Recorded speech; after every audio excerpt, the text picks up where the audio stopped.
Hi guys, so first of all thank you so much. We started with 4 and now we are family of 56. In this video, I'll be sharing with you about my strategy that how I cleared all the prelims exam that I gave in the year 2022. मैंने banking के लिए offline coaching ली हुई थी, but आप में से ऐसे बहुत से एस्पिरेंट होंगे जिन्होंने कोचिंग नहीं ली है, सेल्फ प्रिपरेशन कर रहे हो, कोई आइडिया नहीं है कि कैसे स्टार्ट करें। ये वीडियो उनको भी बहुत ज़्यादा हेल्प करेगी क्योंकि मैं अपना डे 1 से लेके इस फेज़ तक पहुंचने का जो जर्नी है जब मैंने सारे प्रीलिम्स एग्ज़ाम क्लियर किए वो शेयर करूँगी। सभी के पढ़ने का तरीका अलग अलग होता है, हर इंडिविजुअल की डिफरेंट स्ट्रैटेजी होती है। तो इस वीडियो में मैं बस अपनी स्ट्रैटेजी शेयर करूँगी और मैंने कैसे प्रिपरेशन किया था वो शेयर करूँगी।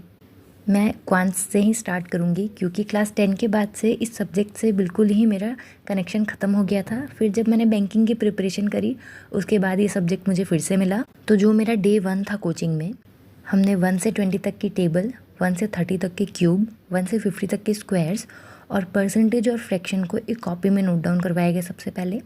और सर ने बोला था कि उसको डेली सुबह उठ के आपको बस 2 बार पढ़ना है, कोई रट्टा नहीं लगाना है।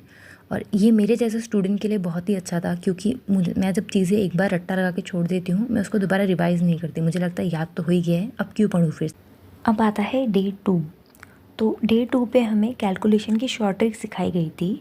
तो उस शॉर्ट ट्रिक्स को भी मैंने उसी कॉपी में नोट डाउन किया था जिसमें मैंने टेबल और स्क्वायर्स वगैरह नोट किए थे, ताकि मैं हर सुबह जब कॉपी खोलूँ तो एक बार सारी चीज़ें रिवाइज़ हो जाए फिर से मेरी अच्छे से। अब आप में से ऐसे बहुत से एस्पिरेंट होंगे जिन्होंने कोचिंग नहीं ली है, खुद से प्रिपरेशन कर रहे हो, तो आप यूट्यूब पे सर्च करना कैलकुलेशन शॉर्ट ट्रिक्स, तो आपको बहुत सारी वीडियोस मिल जाएंगी। आप देख सकते हो, आपको जो भी अच्छा लगे आप उसे फॉलो कर सकते हो। अब जो क्वांट का सिलेबस था उसके लिए हमें कोचिंग से ही एक बुक प्रोवाइड कराई गई थी। आर.एस. अग्रवाल सर की क्वांट की स्पेशली कंपटीशन के लिए वो बुक आती है, वो वाली। वहीं से मैंने सारे चैप्टर्स किए हैं, लेकिन किसी रीज़न से मेरा स्पीड टाइम एंड डिस्टेंस का चैप्टर वो मैं नहीं कर पाई थी अपनी कोचिंग में और मुझे उसको जल्दी ख़त्म करना था। तो मेरे एक फ्रेंड ने रिकमेंड किया था कि मैं एस भारती सर की एक बार क्लास देख लूँ उस टॉपिक की। तो जब मैंने देखा तो मुझे पर्सनली सर की क्लास बहुत अच्छी लगी थी। सर के एक ही चैप्टर के बहुत सारे वीडियोस होते हैं, लेकिन हर एक वीडियो में कोई डिफरेंट कॉन्सेप्ट होता है। तो अगर आप में से कोई एकदम ही न्यू भी है, जिसको कोई आइडिया नहीं है, किसी टीचर को फॉलो नहीं किया है, तो आप एक बार एस भारती सर के जो क्लासेस हैं उनको करके देख सकते हो। फ्री में अवेलेबल है सारे चैप्टर के क्लासेस यूट्यूब पे। अगर आपको अच्छा लगे तो आप उनको कंटिन्यू कर सकते हो।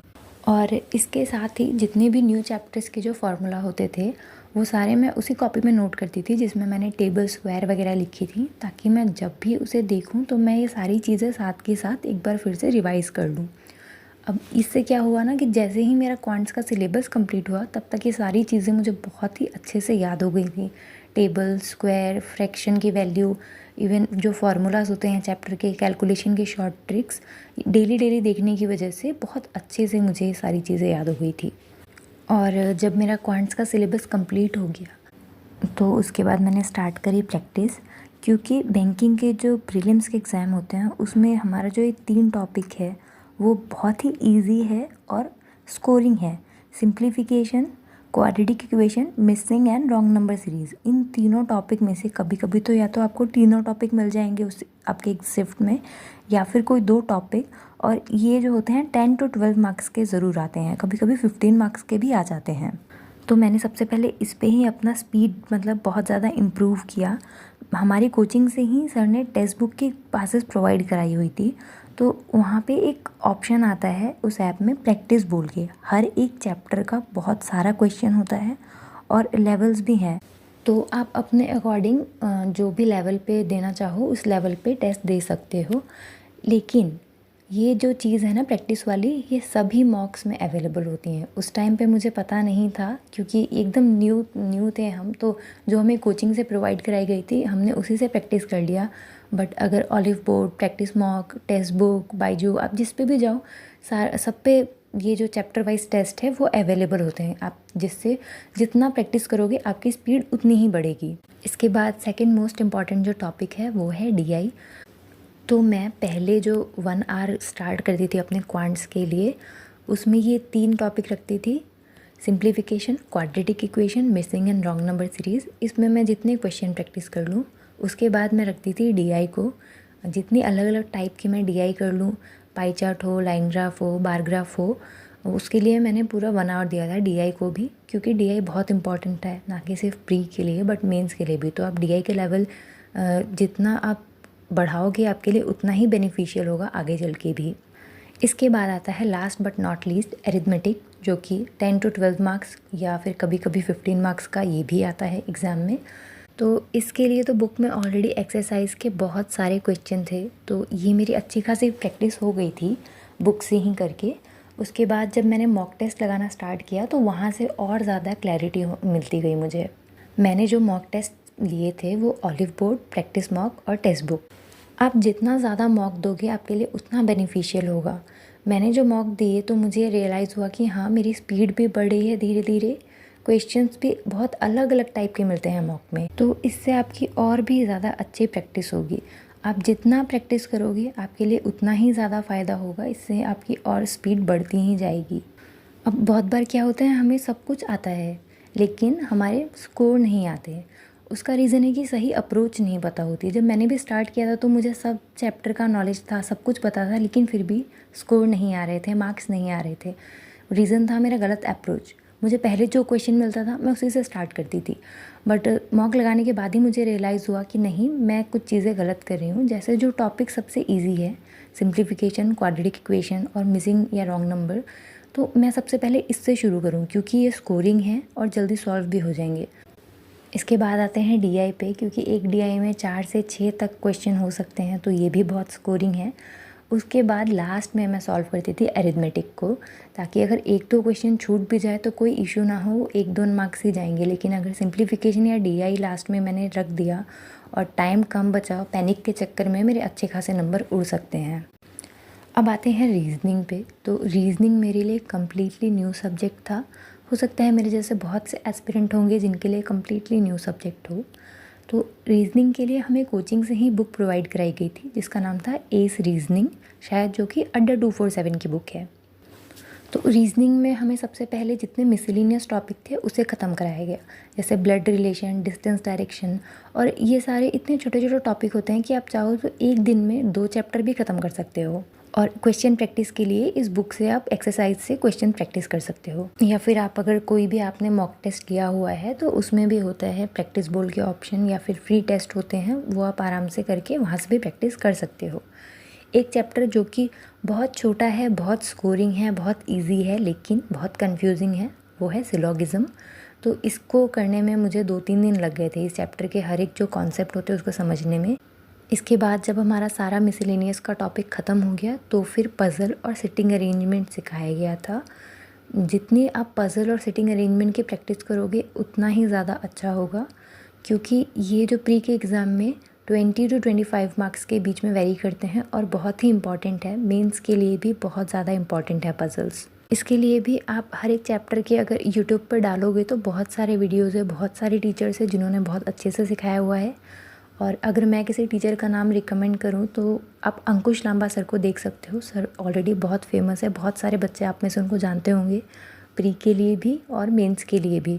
और उनकी जो प्लेलिस्ट है तो वहाँ पे उन्होंने बहुत सारे क्वेश्चन भी दिए हुए हैं, आप आराम से प्रैक्टिस कर सकते हो, इतने सारे पज़ल्स होंगे वहाँ पे।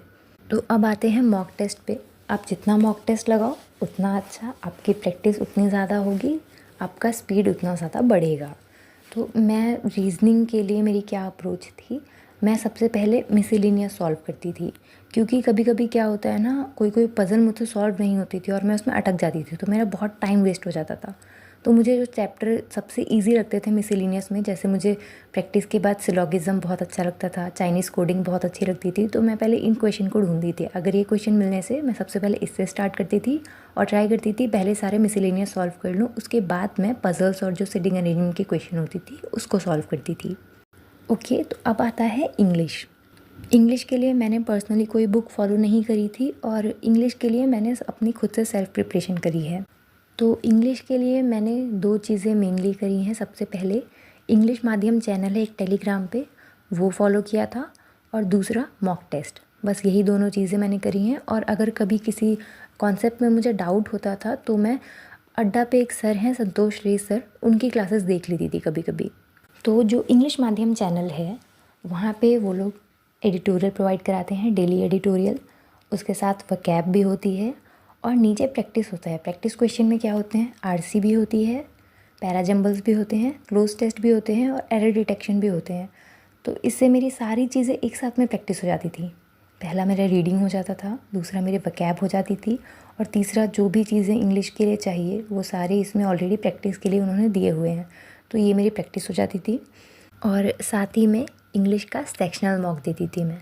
सेक्शनल मॉक देने से फ़ायदा क्या था कि मैं सारी क्वेश्चन, सारी चीज़ें एक साथ प्रैक्टिस हो जा रही हैं फिर से, और साथ में क्या पैटर्न है, नया टाइप का कोई क्वेश्चन है या कोई न्यू कॉन्सेप्ट है जो मुझे नहीं पता है, तो वो एनालाइज के बाद समझ आ जाती थी चीज़ें। बहुत से ऐसे एस्पिरेंट्स होंगे जिनकी इंग्लिश हो सकती है थोड़ी वीक हो, या इंग्लिश ग्रामर के जो कॉन्सेप्ट हो थोड़े वीक हो, तो उसके लिए मैं 2 चैनल रिकमेंड करूँगी। एक है अड्डा 247 पे संतोष रे सर और दूसरी निमिषा बंसल मैम। निमिषा बंसल मैम की ऐसे मैंने कोई क्लास तो नहीं की है, बट मेरे जितने भी फ्रेंड्स ने की है सब ने बोला था कि मैम बहुत अच्छा पढ़ाती हैं। अब मॉक में मेरी क्या अप्रोच होती थी इंग्लिश को लेके, मैं सारे क्वेश्चन करने के बाद लास्ट में रीडिंग कॉम्प्रिहेंशन को सॉल्व करती थी।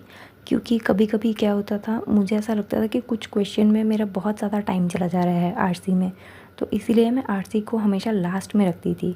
और उसमें भी मैं सबसे पहले ढूंढती थी सिनोनिम्स, एंटोनिम, वन वर्ड या फिर जो फिलर्स होते हैं वो क्वेश्चन जो बहुत जल्दी सॉल्व हो जाए। उसके बाद मैं जो बड़े बड़े क्वेश्चन होते थे उस पर स्विच करती थी। तो ये थी मेरी प्रीलिम्स के लिए जो भी मैंने प्रिपरेशन करी थी या क्या स्ट्रैटेजी फॉलो करी थी। एक चीज़ मैं बोलना चाहूँगी, जब आपके कोर्स कंप्लीट हो जाए और आपकी थोड़ी प्रैक्टिस करके थोड़ी ग्रिप आ जाए कि हाँ क्वेश्चन सॉल्व हो रहे हैं, परसेंटाइल सही आ रहा है, तो आप साथ साथ में मेंस के प्रिपरेशन पे स्विच करना, मतलब प्रीलिम्स के साथ मेंस की भी प्रैक्टिस करते रहना, मेंस के जो क्वेश्चन होते हैं उसकी। तो ये तो मैंने अपनी बस प्रीलिम्स की स्ट्रैटेजी बताई है, तो इसीलिए इसमें मैं बस प्रीलिम्स का ही बताऊंगी। और हाँ, जब भी आप मॉक दो, किसी भी क्वेश्चन को अपनी ईगो पे मत लेना, ना ही एग्ज़ाम में किसी भी क्वेश्चन को अपनी ईगो पे लेना। ये क्वेश्चन तो मैं सॉल्व करके रहूँगा, सॉल्व करके रहूँगी। अगर कोई भी क्वेश्चन प्रीलिम्स के लिए 3 मिनट आपने पार कर दिए उस क्वेश्चन में और आपसे वो क्वेश्चन सॉल्व नहीं हुआ है, तो नेक्स्ट क्वेश्चन पे स्विच कर जाना। ये तो थी मेरे बैंक्स के जो प्रीलिम्स होती थी उनकी। और बात करूँ FCI AG3 की, तो उसमें भी सिलेबस जो था रीजनिंग, इंग्लिश और क्वांट्स वो तो सेम था। बस एक्स्ट्रा जो 25 मार्क्स के लिए था वो था GK, जो कि मैंने ऑलिव बोर्ड पे एक मैम है शीतल मैम, वो यूट्यूब पे क्लासेस कराती थी, उनकी क्लासेस करी थी बस, और कुछ फॉलो नहीं किया था मैंने, ना कोई बुक, ना कोई और चैनल, ना कुछ और सोर्स, बस उनकी ही क्लासेस करी थी। आई होप आपको इस वीडियो से कुछ नया सीखने मिला हो, कुछ जानने मिला हो।